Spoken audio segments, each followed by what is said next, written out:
What up, YouTube? You already know. Big Lou tapping back in this beautiful, sunny December 7th, Wednesday morning. It's about 9:30 in the morning, Pacific time. And start off by saying happy heavenly birthday, Grandma. We love and miss you. Also, first time you're coming to the channel, and be highly appreciated if you sub, liked, and shared the channel. You guys already know, with your family, friends, peoples, gente, folks, comrades, associates, camaradas, asocios, amigos, buddies, pals, panas, and be sure to comment. I respond back to all the comments. So with that being said, this is going to be a very short video, just about Nate Diaz, the UFC fighter, or excuse me, I should say the ex-UFC fighter, the MMA legend, was given the keys to our city here, Stockton, California, by the mayor, Kevin Lincoln. It was supposed to be done during the city parade and the lighting of the tree, but because of the weather that day, it was raining. It didn't happen. And he was given the key to the city instead at the Stockton Kings game, which is the G League affiliate, the Sacramento Kings G League, right? So he was given the keys there during, I believe it was a halftime show. So the significance of it, like the honorary, the celebration wasn't as big as it was supposed to, originally planned, because like I said, the weather, they canceled the lighting of the tree there. But the neighboring city to where we went to the parade, they didn't. Rain or shine, it was going to go down, and it went down, right? If you guys don't know, Nate Diaz is a native of Stockton. He's the younger brother to Nick Diaz, right? I think Nick Diaz held a belt. I think it was in Strikeforce, right?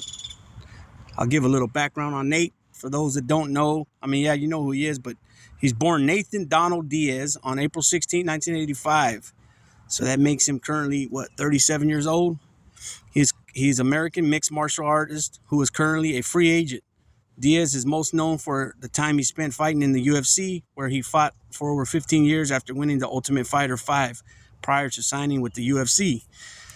Diaz competed in World Extreme Cage Fighting, Strikeforce, and Pancrase. Diaz has the third most UFC bonus awards, with 16 in total. Damn. And like I said, he's born in Stockton. He stands 6 foot, and he fights at 170 pounds, which is welterweight, but he used to fight at lightweight as well, which is 155. He's southpaw.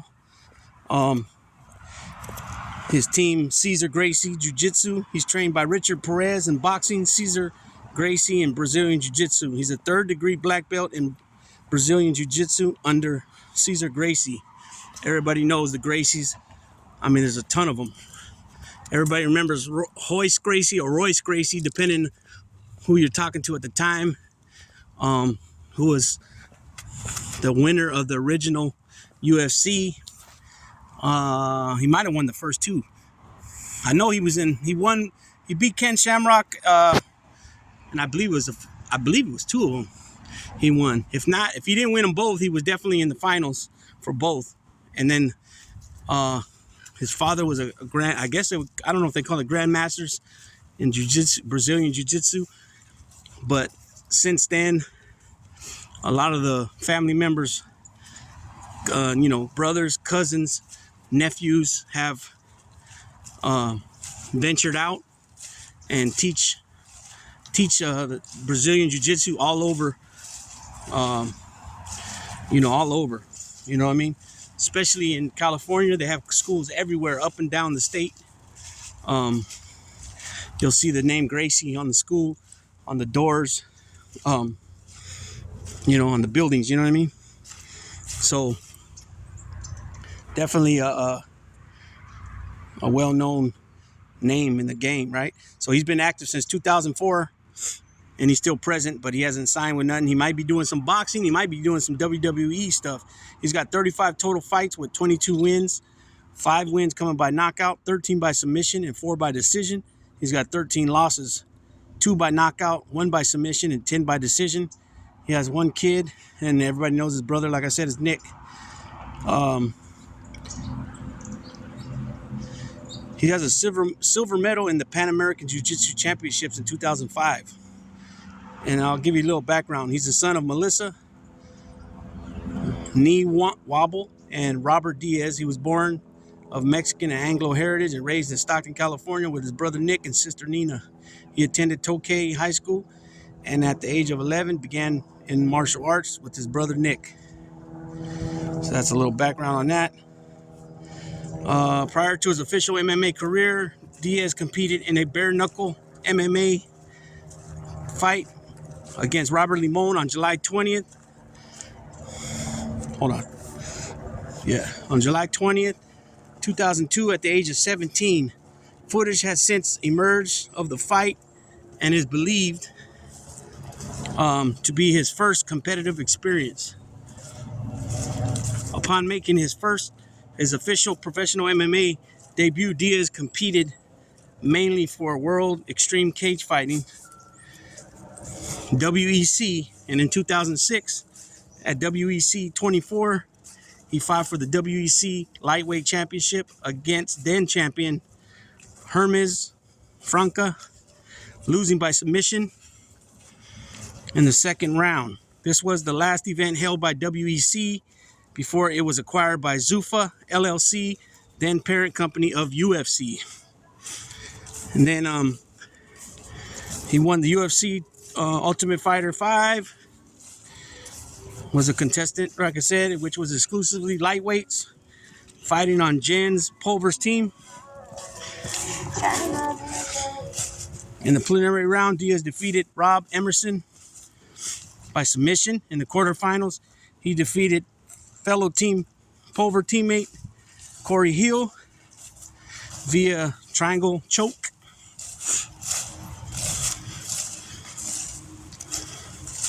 And then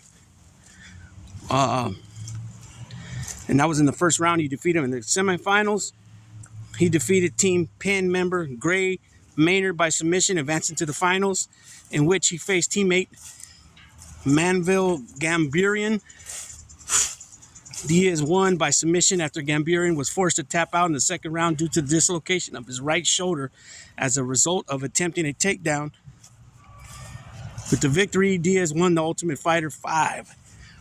And then in 2008, after defeating Alvin Robinson and Junior Asucanio via submission, Diaz demanded tougher opponents. He was given a match with Kurt Pellegrino at UFC Fight Night 13. Diaz defeated Pellegrino via triangle choke submission in the second round. Right? As he locked up the choke, Diaz had time to flex for the crowd and throw up double middle fingers before Pellegrino submitted. Diaz then defeated veteran Josh Neer by split decision in the main event of the UFC Fight Night 15. He's been in there with some heavyweights, right? We know he's been in there with Leon Edwards. He's been in there with Conor McGregor. Now he's been in there with Tony Ferguson, which was his last fight. He's been in there with Jorge Masvidal. He's been in there with Andy Pettis, Michael Johnson, Rafael Dos Anjos, Benson Henderson, Donald Cerrone, Rory McDonald. You know what I mean? He's been in there with he's had some good fights over the years. You know, he's an OG at it. He don't give a motherfucking flying fuck. That's why a lot of people like him, right? Plus, you know, when you're from the area, you're from the area. You know what I'm saying? The 209 area. And it is what it is. But I was kind of surprised. I'll keep it real, though. I was kind of surprised that he was given the keys of the city by the mayor only because the fact is he's got that I don't give a fuck attitude, right? And you know, they get into a lot of melees and a lot of near scrimmages with other teams from other camps in the fight game. You know what I mean? So I was a little surprised about that, and then plus his open love for cannabis, right? We'll just put it like that. You know, even though it's legal and all that, you know, I was just surprised that, you know, they still were cool with that to give him the key to the city. But then again, you look at it, and the mayor's a young dude. The Stockton mayor, the previous mayor was a young guy. This guy's a young guy. So maybe, you know, that's probably why too. You know, times have changed and things are being accepted that weren't accepted before. So, you know, all good in Hollywood, right? Or in this case, Stockton. Stockton, like we say. Orale, Stockton, eh? Where you from, homie? I'm from Stockton. Orale. You know what I mean? So, shouts out to Nate Diaz, the Diaz family, their team. You know, everybody that's from their team, including Nick. I don't know if Gilbert Melendez, if he's still in the team. He was at one point. You know what I mean? So shout out to all his whole team, training, you know, his kickboxing training team, his boxing team, his jiu-jitsu team, and anything else he takes on. You know, I think Nate's always got good. I mean, I can't say that for sure. He's always got good, you know, pay, especially when he fought McGregor, huge, right? And hopefully he moves on. You know, now that he's a free agent now with UFC no more, and you know, his next endeavor make him a really rich man. He's able to, you know, bubble, as we say. Because I heard something about maybe WWE. You know that's gonna be huge. Whatever way you look at it, look at Logan Paul. You know what I mean? Plus he's an athlete, so it was like second nature to him. You know what I mean? And he's doing well. He's excelling. So we'll see what's up with what's next for Nate. Whatever it is, I think he's gonna bubble though. And again, salute to Nate Diaz for getting that key to the city of Stockton. Stocktonian Nate Diaz. That being said, Big Lou tapping out.